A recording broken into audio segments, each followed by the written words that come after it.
नमस्कार दोस्तों, आइए चलते हैं अभिव्यक्ति और माध्यम नामक class 11th CBSE history Hindi की जो पाठ्य पुस्तक है उसमें कार्यालय लेखन और जो कार्यालय लेखन की जो प्रक्रिया होती है, विभिन्न ऑफिसों की जो लेखन और प्रक्रिया होती है उसके बारे में जानेंगे। तो किस प्रकार से होती है उसके कुछ इम्पोर्टेंट बिंदुओं के बारे में हम चर्चा करेंगे और समझेंगे कि किस प्रकार से जो पत्र आदि होते हैं उनको लिखा और समझा जाता है। तो सबसे पहले चलते हैं सरकारी पत्र क्या है। सरकारी पत्र औपचारिक पत्र की श्रेणी में आते हैं। सरकारी पत्र जो होते हैं वे औपचारिक पत्रों की श्रेणी में आते हैं। पत्र के दो रूप होते हैं, औपचारिक और अनौपचारिक। जो कि सरकारी जो पत्र होते हैं, गवर्नमेंट जो लेटर होते हैं ऑफिशियल, तो वो क्या है, पत्र औपचारिक पत्रों की श्रेणी में आते हैं। नंबर 2 बात है कि प्राय ये पत्र एक कार्यालय, विभाग, मंत्रालय से दूसरे कार्यालय, विभाग या मंत्रालय को भेजे जाते हैं। पत्र के शीर्षक पर कार्यालय, विभाग, मंत्रालय का नाम व पता लिखा जाता है। पत्र के बाएं तरफ, किधर, बाएं तरफ, पत्र के बाएं तरफ क्या होता है कि संख्या लिखी जाती है। इस साइड में संख्या लिखी जाती है, जिसे पत्र लिखा जा रहा है उसका नाम व पता भी बाईं ओर ही लिखा जाता है। बाईं ओर ही लिखा जाता है। मान लो कि यह आपको पत्र लिखना है तो ये सब उसकी हेडिंग होती है इस बाईं तरफ।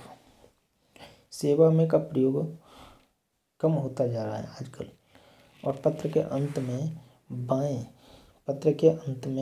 बाएं क्या होता है, प्रेषक का पता और तारीख दी जाती है।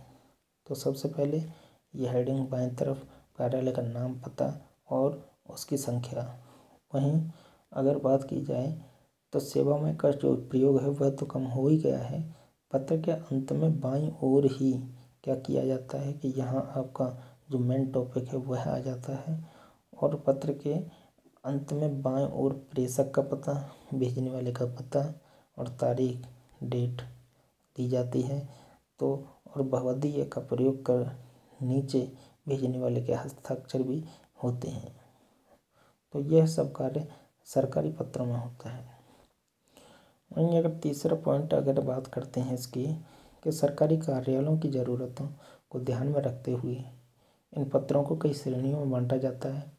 हर श्रेणी के पत्र के लिए एक विशेष स्वरूप निर्धारित कर दिया जाता है। नंबर 4 अगर बात करते हैं मुख्य टिप्पणी नोटिंग की, तो किसी भी विचाराधीन पत्र अथवा प्रकरण को निपटाने के लिए उस पर जो राय, मत, आदेश या निर्देश दिया जाता है उसे टिप्पणी कहते हैं। टिप्पणी या नोटिंग जो होता है कि किसी भी विचाराधीन पत्र होता है या प्रकरण जो होता है उसको निपटाने के लिए जो राय या मत दिया जाता है, जो टिप्पणी की जाती है, तो वह टिप्पणियाँ होती है। टिप्पणी लिखने की प्रक्रिया को हम टिप्पण कहते हैं या नोटिंग भी कहते हैं। टिप्पण मुख्यतः 2 प्रकार के होते हैं, एक तो सहायक स्तर का टिप्पण और एक अधिकारी स्तर का टिप्पण। नंबर 5वां जो पॉइंट है, टिप्पण का उद्देश्य मामलों को नियमों के अनुसार ही निपटाना होता है। टिप्पण का उद्देश्य मामलों को नियमानुसार निपटाना है।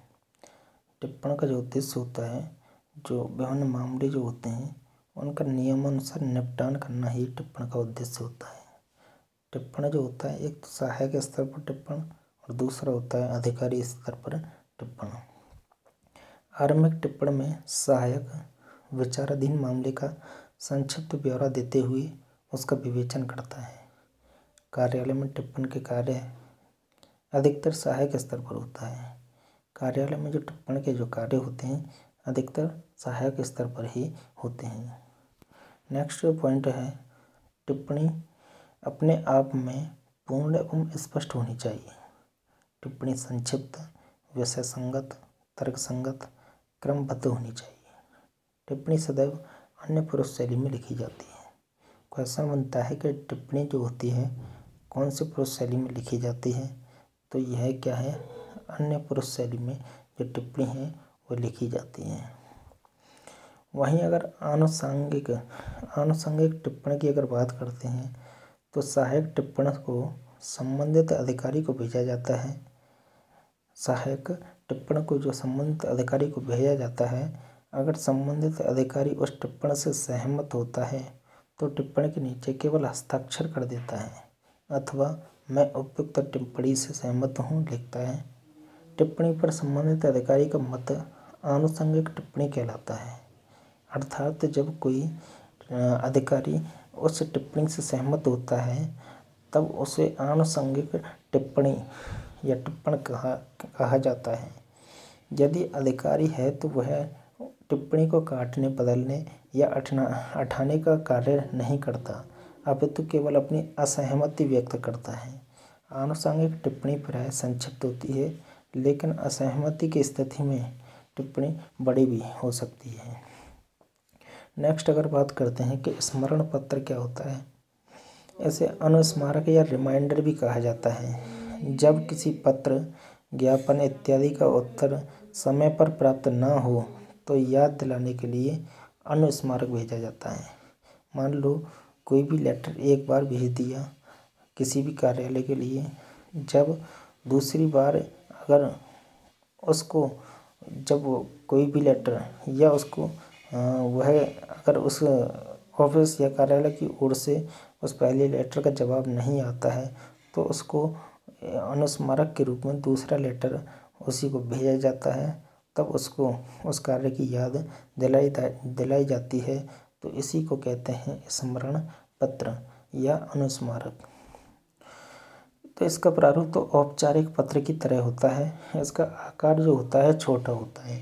यदि एक से अधिक अनुस्मारक भेजे जाते हैं तो उन्हें अनुस्मारक 1, 2, 3 इत्यादि लिखें, यह होता है।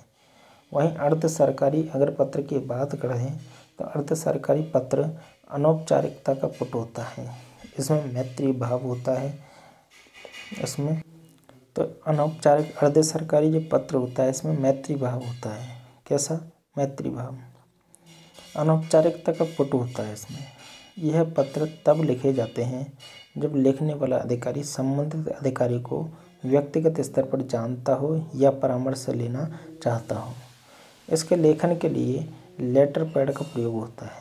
सबसे ऊपर बाएं ओर प्रेषक का नाम, पता, अर्थात सबसे ऊपर बाएं ओर प्रेषक का नाम, पता, पदनाम, पत्र का प्रारंभ श्रीमान या प्रिय इत्यादि से हो सकता है। किस प्रकार के पत्र का? अर्ध सरकारी पत्र का। पत्र के अंत में भवदीय के स्थान पर आपका शब्द का प्रयोग किया जाता है। अर्थात अर्ध सरकारी जब पत्र लिखा जाता है तो पत्र के जो अंत में लिखा जाता है, जैसे भवदीय नहीं लिखा जाएगा, क्या लिखा जाएगा? आपका फलाना फलाना। तो तत्पश्चात संबोधित अधिकारी का नाम, पदनाम, पूरा पता, तो उसका नाम है ना, उसका एड्रेस आदि भी लिखा जाता है। प्रेस विज्ञप्ति क्या होती है? या प्रेस रिलीज भी जिसको बोलते हैं कि कोई व्यक्ति या संस्थान किसी विषय या बैठक में जो निर्णय लेता है तो उसे प्रेस विज्ञप्ति के माध्यम से सर्वमान्य तक पहुंचाया जाता है। किस तक? सर्वमान्य तक। परिपत्र क्या होता है? परिपत्र सर्कुलर जिसको बोलते हैं। क्या? सर्कुलर जिसको बोलते हैं कि सरकारी या निजी संस्थान में जो निर्णय लिए जाते हैं, सरकारी हो या निजी संस्थान हो, तो उसमें जो निर्णय लिए जाते हैं उन्हें लागू करने के लिए अधीनस्थ कार्यालयों को परिपत्र जारी किया जाता है, जिसमें निर्णय को क्रियान्वित करने के निर्देश भी होते हैं। अर्थात कोई भी निर्णय जो लिया गया है उसे किस प्रकार से क्रियान्वित करना है उसका निर्देश किसमें दिया जाता है? परिपत्र में, या कह सकते हैं सर्कुलर में। कार्यसूची क्या होती है? कि कार्यसूची विभिन्न संस्थाओं या कार्यालयों में विभिन्न विषयों पर विचार विमर्श कर निर्णय में पहुंचने के लिए कई समितियों का गठन किया जाता है। तो विभिन्न संस्थाओं और कार्यालयों में विभिन्न विषयों में विचार विमर्श कर निर्णय पर पहुंचने के लिए कई समितियों का गठन किया जाता है। इन समितियों में अध्यक्ष, सचिव के अतिरिक्त अन्य सदस्य भी होते हैं। जब किसी विषय पर विचार विमर्श करना हो अथवा निर्णय लेना हो तो समिति के सब सदस्य एक निश्चित समय में पूर्व निश्चित स्थान पर बैठक का आयोजन करते हैं और बैठक प्रारंभ होने से पहले विचारणीय मुद्दों की एक क्रमवार सूची बनाई जाती है, जिसे कार्यसूची या एजेंडा कहते हैं।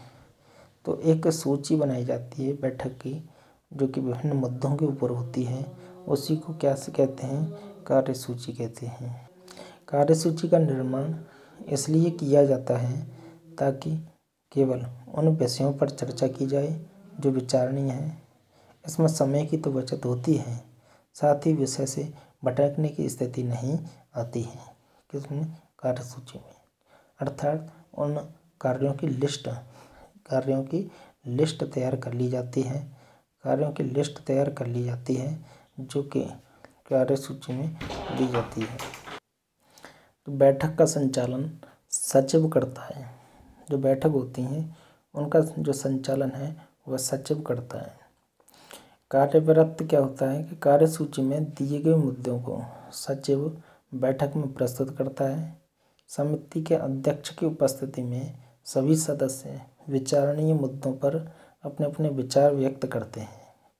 विचार विमर्श के बाद निर्णय लेते हैं। प्रत्येक मुद्दे पर किया गया विचार विमर्श एवं निर्णय ही क्या होता है, कार्यवृत्त होता है। तो जो सचिव होता है बैठक जब प्रस्तुत करता है, कार्यसूची होती है उसके पास, जो कि अध्यक्ष की उपस्थिति में उन सब मुद्दों को, उन सब अपने विचारों को जो निर्णय लेने के लिए एक कार्यवृत्त होता है, तो वही क्या है, कार्यों की सूची जो होती है वही कार्यवृत्त कहलाता है। आई होप दोस्तों आपको समझ में आया होगा। सो गाइस, चैनल को सब्सक्राइब करें, लाइक करें एंड शेयर करें। धन्यवाद।